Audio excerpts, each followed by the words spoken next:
Hello and welcome back to another edition of the Nathan Holt podcast. We're joined by Micheal West. Obviously played for Ebbsfleet, got promoted with Fleet, went up to the Football League with Crewe, played for Whitehawk and Eastbourne as well. So Mike, how you doing? Hi guys, how you doing? Yeah, I'm good, thanks. Yourself? Yeah, we're not too bad. How have you been coping during lockdown? Yeah, not too bad at the minute. Like currently, me and my other half, we got a house just over a year ago, so it's given us time to finally settle down and do my garden. I've been putting it off for about a year, so I literally started doing all the garden and bits and bobs like that, really. And obviously, I work as well, so I've been doing a lot of that at home. And in terms of your football career, I believe you started at Fulham. How did it come around to you getting into football and all of that? Time ago. Basically, I didn't even really like football much. I just did it because all my friends did. And when I was probably about 7 or 8 years old, I went down to my local team with all my dad's mates. You know what it's like, called Ditton Miners, and I was there for probably a year, just under a year. Can't exactly remember how long, but basically there was three of us: me, a guy called Ben Palmer, and Joe McCabe. And you could tell that we was better than the rest, sort of. And then there was the local football scout, and he scouted us all for Fulham at the same time. And luckily, we all lived around the same area, so our mums and dads could share the lifts. And we went up there, and I was there for probably about 5-6 years, yeah. And obviously, and just since then, I've just been playing. Obviously, then you got into the Ebbsfleet sort of youth system. What was it like? Obviously, going from Fulham to Ebbsfleet. Well, what actually was, I went to Maidstone first. I got released from Fulham because I was apparently too small. I was a right back then, and they said I was too small. So I didn't know. I thought that's it, football's done, sort of thing. So I didn't really play much. And then I went down to a team called Barnet just to help my friends out because there was we need a player to help them out. I played for them for 4 or 5 months, and then Maidstone. I don't know how, but some guy knew, I think it was my dad's friend again. He was like, I'll come and play for Maidstone. And this is when they weren't as big as they are now. But so I went there for probably a season. And then after that, which was then Gravesend and Northfleet, come scouting and said, come to us. So I don't think Maidstone were very happy, but I left Maidstone and went to Gravesend. And that was when we was like all training at Fleet Leisure and all the pay scheme and all that with Ian Docker and all that. So yeah, and that was it really. And after that, just was there for probably, I don't know now, about 5-6 years. I was there, wasn't I? Something like that. Yeah, quite a long time. Yeah. Yeah, and then obviously you made your debut for Ebbsfleet in 2009 against Northwich Victoria, and then after that you signed your first professional contract. How exciting was that? To be honest, I didn't really even think about it much. I just thought, because there wasn't much money in football back then, especially with Ebbsfleet or Gravesend, because they didn't have like big owners like they did or they do now. And it was just a case of just to play football. And it wasn't until about 10 minutes in and I got smashed by some big bloke. I realised, I'm only a youngster and a baby. And I had to grow up quickly. But after that, I just fell in love with it, really. Yeah, I just loved it. And especially under like the likes of Liam Daish and Paul McCarthy. They just, they if it wasn't for them, really, I don't think I would have carried on playing. They was really good. Obviously, as you mentioned that season, you hit the ground running. You put a lot of like impressive performances in. You got a brace against Luton, and you got your attention. You got a bit of attention from sort of football league clubs. What was it like? Obviously, getting attention from like Fulham, Portsmouth, Stevenage when you were still playing at Fleet. The thing is with that, I didn't even really think about it. The only thing that Liam Daish told me to do, he didn't give me no responsibilities other than like, just go and enjoy yourself and win us the game. And that was all I had to do. So for me, that was perfect because that's the kind of player I am. I like scoring goals or I like setting them up. So for someone like Liam Daish, like career he had and has had, for him to just say, just Westy, go and win us the game, give the ball to Westy sort of thing. And I was just like, all right, as soon as I get the ball, I've either got to shoot, score or set someone up. I haven't really got to worry about too much else. So I didn't really have much responsibility. So I just enjoyed it. And I think that's why I scored like 20 plus goals, if you like, that season. So from midfield, really, I wasn't really an out and out striker. We had like Shakesy and Callum Willett as a striker. I was more just like a free roll sort of thing. And obviously, you spoke about Liam Daish. How was it being managed by him? Yeah, I think he's a love-or-hate relationship with it. Some players like got the angry side of him, some players got the not so, and then the others, like, you could tell he had some favourites. But I think because I was young and everyone said I was the golden child, I saw the good sides. But don't get me wrong, every time I'd get on a coach to go for away trips, I was still a bit intimidated because of his big beard. He's just a massive presence, and I was only a small kid. But I think that's why we was in a short period of time and the budget we had to get the team he did, and we were so successful for barely any resources. I think because of him, and like say Paul McCarthy, that's why we was pretty successful. Like FA Trophy the season I joined when I was a kid, and after that, get promotion, and then we did. I think we finished like mid-table in the first season when we got promoted to the Conference Premier. And back then, the Conference Premier was really, really strong, strong with the likes of Wrexham, like say Luton, proper football teams, and our budget was nowhere near them. And to compete for that season, I thought we did really well. Yeah. Was it tough, obviously, getting relegated the season after, or was it just expected with the budget you had? Yeah, like I say, with the budget that we had, we couldn't recruit where other teams would bring other players in from the Football League. We was literally on peanuts and training part-time still. And it's always going to be hard. The first season, you see it all the time, don't you? Like, teams do really well. The first season, the adrenaline's pumping, everyone's happy, the fans are on your side. And then when you do so well like we did, I think the expectations go up, but nothing else changed because we've got no money to bring the bigger squads in. Our squad was getting old, so it needed probably a few younger, more talented players, but we couldn't do that. And obviously, it's expected from what we didn't put expectations on ourselves to do anything, but it's just you see it, don't you, all the time. Like the smaller budget teams don't tend to do very well. It's like one off, and then they struggle, sort of thing. And then obviously the year after, the Fleet bounced back, and you was part of another promotion against Farnborough. How was it to take part in that season? Yeah, well, that was probably my most enjoyable season I've ever had. That team we had, and you'll see my team, my 11 team later. I don't think, maybe not the footballing wise, we weren't the best, but as a team, everyone was pushing in the same direction. There was no bad eggs, no big time Charlies or anything like that. It was just a really good season. And I think not just myself, I think everyone excelled and performed to the highest levels. Like Tom Fitt, he was another young, really good player. Joe Howe played left back, right back, all over the place. Got people like Paul Lorraine was the ultimate leader. And then unsung heroes like Ryan Marwan, I thought he was unbelievable. And then you had the quality of people like Ashley Carew, who was unbelievably technical, but only Liam Daish could keep control of him. Some people can't handle him and they don't see the best out of him, but Liam Daish somehow did. Why do you think you scored so many goals that season and you had incredible performances that season as well? Like I said before, just Daish used to say to me, just go and enjoy yourself. He said, get yourself a move. He's like, you're only 17, 18 years old. He said, just go and get a move. He said, you're getting, he told me, but he probably shouldn't have. He said to me, he said, every game we've got 5 or 6 scouts coming to watch you. He said, don't let that one time they come down be a bad game. He said, just go and express yourself.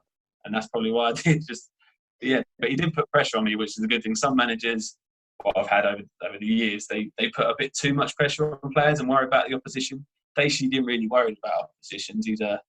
He just told us like what our strengths were, and he said make them worry about us, make it hard for them, sort of thing. I think that's why we did so well, because we wasn't even in the playoffs until like the mid-table, like mid-season time, and then all of a sudden we just went on a really good run, and then everything just got better from then on, because that Farnborough team we played on paper should have smashed us, and the budget they had compared to us, but with the likes of Darren McMahon and people like that, they was a really good team, and to beat them 4-2. They shouldn't even score 2 goals. If it weren't for Macca, they wouldn't have. But to beat them 4-2 was, it's just whitewash, really. Steve, you got your big move to Crewe. I think we're in League One at the time. Was it tough to make the sort of step up a league? To be honest, footballing-wise, it was fine. It for me, that move, it shouldn't have happened. And looking back at it now I'm 29 years old. But looking back, I had a fair few offers. And if I had my choice, I would have gone other places. But you know, it's like football with your agents and stuff. And I've never had an agent before because, let's say, I was only 19 years old. And you trust these people. And don't get me wrong, the agents were really good. They were nice people, done everything for me. But what happened with Crewe? I had other options, basically, pen to paper done, and I had the choice. And Crewe come up, and he basically said to me, he said, "Let's go and see him." So I went up there, had a look around, met the assistant manager. And he said to me, "Yeah, Crewe's like really renowned for making you better players, all this, blah, blah, blah." And I didn't come back. So it happened a bit like all too quick. I didn't really have time to think about my decision. And like I say, looking back at it now, at the time, I didn't meet the manager, so I didn't know what he was like. I didn't know if he would like me. And it's just, it was, don't get me wrong, as a player, I got technically very good. Like, I didn't really use my left foot before I went up there. And now I can use both feet pretty much the same. And things like that, and I see the game a bit differently, more creative-minded, because everyone knows Crewe are a footballing team. That's the only way they can play. And so in that sense, it was really good. But in the sense of playing and, like, I don't know, being a young kid, I had to live on my own, move up north on my own, living in an apartment. It was just maybe the wrong sort of time. Maybe if it was 2-3 years later down the line, it would have been better, and I would have stayed local, because I had Portsmouth, Stevenage, Bristol City, like teams like that I was interested as well. And I had a deal done at Stevenage, so I probably could have commuted to that, a bit like Mate Godden.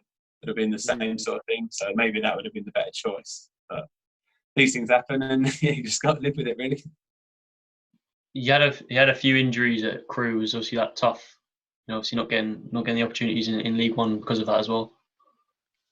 Yeah, like I said, I had a really good relationship with all the coaching staff and the physios up there. And funny enough, one of the coaches is now he managed the Liverpool team that played in the FA Cup, or in the cup game against Shrewsbury. Yeah. He was one of the coaches at Crewe. And he said to me, if he had the manager's job, I would have definitely played every week. So, like you say, football was just a matter of opinions. And so, yeah.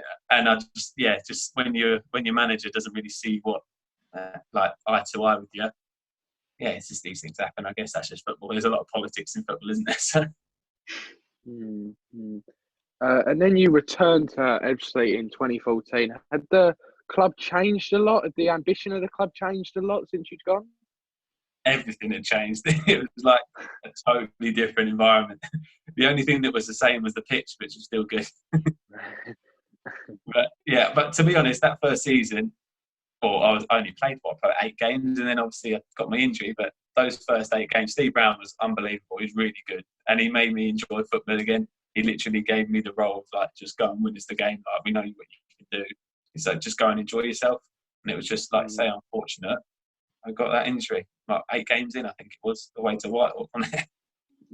Yeah, more injuries. And obviously, talk us through sort of obviously we went from obviously Liam Daish to Steve Brown, obviously the new takeover. What was it like, obviously, going into a completely different? It was only 2 years, but that 2 years obviously Ebbsfleet went bust, and then obviously the new owner came in. What was it like, obviously entering with so many different names and different people there? Yeah, well, like, I didn't really, to be honest, I can't remember. I don't think I did know anybody. What was the team back then? No, I knew of people, but I didn't know them, like, to call them my friend or whatever like that. But everyone was really good, like Billy Bricknell, Aidan Palmer, people like that were really good, and just they were very welcoming. But off the pitch, it was totally different. Like, where it was a struggle to get money for month to month. Where now it was like literally nothing's an option sort of thing. The training ground was unbelievable. It's literally like a proper real, like, league club changing ground where we had a little gym. We had breakfast in the morning, lunch. So yeah, it wasn't like things are at a Conference South club, really. So in that sense, it wasn't much different to Crewe, really, other than the fact that you're playing teams that haven't got 30,000 seat stadiums. Mm-hmm. And then obviously after that, you had a fresh start and went to Whitehawk, and you got some more game time. How was it to get some more game time? Yeah, it was really good. Whitehawk was really good as well. And it's the funny story, really. I can't really say, but what happened. But obviously Jamie Day come in, didn't he, at Ebbsfleet? And he was really good with me, because that was when I was just coming back. But obviously Steve Brown got the sack, and Jamie Day come in, and some new players come in, and I was just coming back to fitness, like training every week. And my contract was up that year because I only signed a year, I think, or something like that. And Jamie Day was pushing for me to get a contract, and my agent spoke with Peter Varney, and it was funny because on my return I come back to play against Whitehawk, didn't I? My first game back, and I scored in that game. I come on and scored, and Jamie Day told me before that game, he said, "I've been told not to play you because of the conversation my agent had with Peter Varney." He said, "Yeah," and then 3 weeks later, Jamie Day gets the sack. So I don't even know really what happened. So, but yeah, I think that was just my way out of Ebbsfleet. Like upstairs, didn't really like what happened and things like that. But I thought, for what I've done for the club and how I see the club and how I treat the club, it's like my second home. I thought I would have been at least offered another deal in respect. But I just think these things happen again. Politics gets involved, and like I say, I can't really because I went to Whitehawk under Steve King, and we had an unbelievable team. And well, as you know, I was on loan there for the rest of the season, and Ebbsfleet played against Whitehawk in the playoffs in the end anyway, didn't they? So yeah. What was it obviously when we lost to Maidstone? What was it like obviously seeing that team obviously lose to Maidstone? Obviously they beat you as well. What was it like playing that, being part of that team at Whitehawk as well? Yeah, the team at Whitehawk, footballing wise, unbelievable. Like Danny Mills up front, obviously came to Ebbsfleet. Didn't really work out for him at Ebbsfleet, but at Whitehawk, he was honestly the best striker I've ever seen in conference. He reminded me of a younger Callum Willett. You give him a chance, he'll score header, like his strength, his pace, score with both feet. And then you got the likes of Sam Deering in midfield, Sergio Torres. So footballing wise, it was unbelievable. It was a really good time. It's just the only bad thing is the stadium, really, the pitch, because it's not a big hill. The only bad thing, but the fans down there are unbelievable as well. Or they're singing no matter what, if you're winning or you're losing.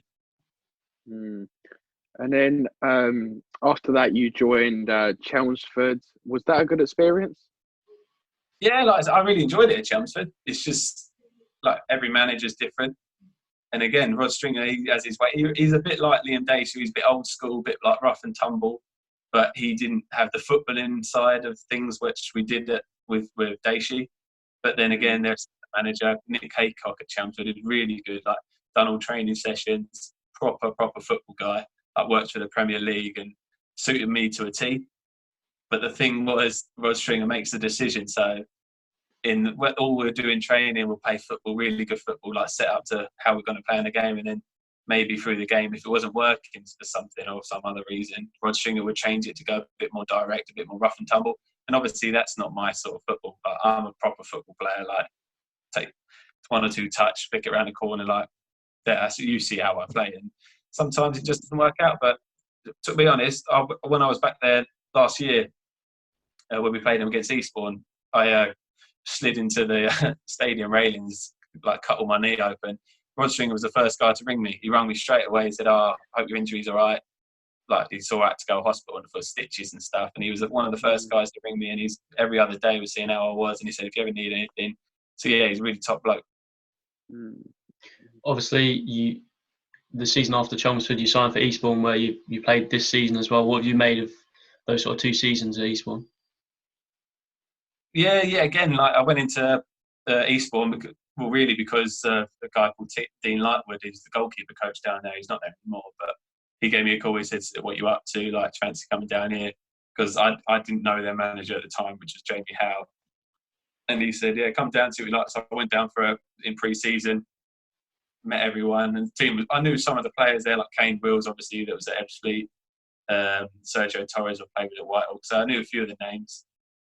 I went down there, and then like the manager had these funny ways of playing as well. Like, with Dave Martin was down there, a guy. He was a left winger, and they don't play with like a right winger. Eastbourne at this time, so we was like all lopsided. So we played like 3 centre mids with 1 left winger. So, and then obviously Dave Martin's been an established pro in the Championship for Millwall, League One, and he's disagreeing with that. And then so it's a bit like that. That season we had really good players, but from the management side, it was a bit disjointed as the players didn't really understand how we was going to play. So we underachieved. Stayed up in that, but it was just one of them seasons where you just, you should have done better. And the same really this year, like the team, I think really the team is a really good season, like to finish where we did at the end, obviously the season, but I think we would have gone on to win more games. The last game of the season, we beat Maidstone 3-0. Obviously, they're meant to be one of the favourites. And it was quite comfortable 3-0, really. But yet again, obviously, financial, I'm not sure if you know, but probably you do. But obviously, Eastbourne went through a financial crisis around just before Christmas. And where there was meant to be a takeover, it didn't happen. And obviously, they've been giving people wages and contracts that they couldn't really afford. So some players and some coaching staff offered to not get paid for 2 or 3 months, and things like that happened. And we was to month just checking, like, oh, when we're getting paid. We did get paid in that, so there's nothing bad in that sense. It was just you don't have your mind fully on football at the time, and that's obviously never going to be good. You really just want to be thinking about the football, what happens on the pitch and not off the pitch, sort of thing. But like I say, all the boys and that are really good down there. I can't really complain. The only bad thing is the 2-hour drive down there. Yeah, and obviously next season, is there, do you plan to stay at Eastbourne, or is there other offers on the table, or what are you thinking about next season? I've had a few phone calls. Obviously, I've got 1 more left, or 1 month left at Eastbourne until my father, obviously with his furlough scheme. But yeah, I just really, with football, I just want to go back to enjoying it. Like I say, I'm 29 years old. I've got a good 4 or 5 at least more years in me, and I know my ability. I'm not big-headed, but I know I've got good ability, and I could be one of the best players, if not the best player in the league at this level. It's just I need to be somewhere where they play the right way, and it's a team. It's all about the team and enjoying it. So it's a decision I have to make, and obviously what offers come up. And so I'm surprised Ebbsfleet haven't rung me up yet, to be honest. But but no, it's just like I say, I've got a few offers. I've got to meet a few people maybe in a few months, but I haven't really made my decision yet, and I haven't spoken to Eastbourne about staying or not. Obviously, I don't know financially where they're going to be at next year. I don't think anybody does. So yeah, it's just like I say. So at this sort of level, when you don't have a football agent and stuff, it's just a waiting game really, and just to see who contacts you or you contact them. But yeah, who knows? Obviously, since leaving Fleet, you've gone sort of back part time with National League South. What have you been doing like alongside football as well? Yeah, me and a guy, Nathan Holt, set up our own digital marketing business probably we started it probably near enough 3 years ago now. And we've been going with that, and it's literally now it's starting to pick up a bit now. Obviously, everyone being at home, everyone needs their social media, don't they? So it's keeping us in business. But so I've been doing that in the meantime. Yeah, and that's keeping me busy. I'm really enjoying it, and that's why another reason really why I want to enjoy my football and get the most out of it, because I can do my work and then one on the weekend go and enjoy it and let some steam off, sort of thing. Do you want to go through your best 11? Yeah, no problems. We'll get to this. Are we going from goalie first, are we? Yeah. What formation are you doing? So I've gone for the 4-3-3, like how we used to play Ebbsfleet under Daish. Decent. In goal, I've got Lance Cronin. Obviously, yeah, as you know, a pretty boy, but he was unbelievable. It was a shame it didn't work out for him at Gillingham, really, because what I saw of him, he was unbelievable. And then right back, Stoney, obviously, with his long throw and his long balls. Centre back, I've gone with Paul Lorraine and Clint Easton. Those two are really good and influential. Joe Howe, left back. Ram Mara, centre mid, with Fipsy and Ashley Carew. And then Shakesy on the right, Danny Mills on the left, and Callum Willicks up top. Have you got Liam Daish managing that team? Yeah, of course. We've got a few more questions before you go. Obviously, we put it on Instagram. You're coming on. So, what's the best goal you've scored? Oh. You scored a banger against Dartford. I think I saw that on Twitter recently. Which one was that? That you scored a banger for Eastbourne against Dartford. That was quite a good goal. Oh yeah, well yeah, that was probably the best goal I've scored. Little half volley, but obviously the overhead kick in the final was one of my favourites because it meant a lot, and obviously the team and stuff. And then I would say my favourite goal was the first one I scored against Luton, where I dragged it back, it kicked it, hit the bar and went in, because we were so the underdogs. They had about 3,000 fans there, all giving us abuse, meant to be the biggest fish in the league. Yet we can come back, little Ebbsfleet, and draw 2-2 with them. So yeah, I'd say the Luton goal. Do you ever wonder what your career would have been like without the injuries and obviously not going to obviously go to a different, obviously going to Stevenage or something like that? Do you ever wonder like what it could have been like? Yeah, like I say, well, I still firmly believe if I didn't really get injured, I could probably still be in the league now, to be honest. And I've had many people say it. Like last year at Eastbourne, we had a manager come in, Mark McGee, obviously international Scotland manager, and he said to me, "I can't believe you're still at this level." He said, "From what I see, what you do, like it's what league players do." So I don't know, and I don't know. It's just being injured for probably that time at Ebbsfleet. I saw a lot of politics and what happens behind the scenes and all the chit chat and stuff, and it made me a bit fall out of the love of it for those couple of years. And it's only now that I'm starting to think, yeah, I've got to start enjoying it, and I am starting enjoying it again and getting around the right people, and yeah. So maybe I probably would have. I like to think I've got the ability to, but injuries you can't help. So yeah, but I'd like to say I think I had a more successful, say, career. So obviously, like, do you ever think, like, obviously you're only 29, do you think ever you could get back into obviously the National League or get into the Football League again? Well, that would all come down to the offers and stuff, or like Ebbsfleet, you know what I mean? But obviously, who knows what's going to happen with the football season anyway, so we don't really know when it's going to start. Some people are saying late September, some people are saying Christmas time, some people are even saying January sort of time. So yeah, but I think I've got the ability. Like, we play against teams higher than us when I'm playing now still, and I don't feel that they're any better than I am. And maybe they are fitness wise, but that'll only be because they're full-time players.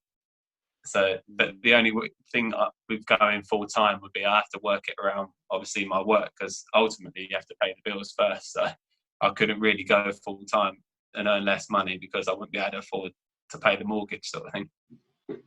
So our final question, what's your best moment in football so far? Best moment.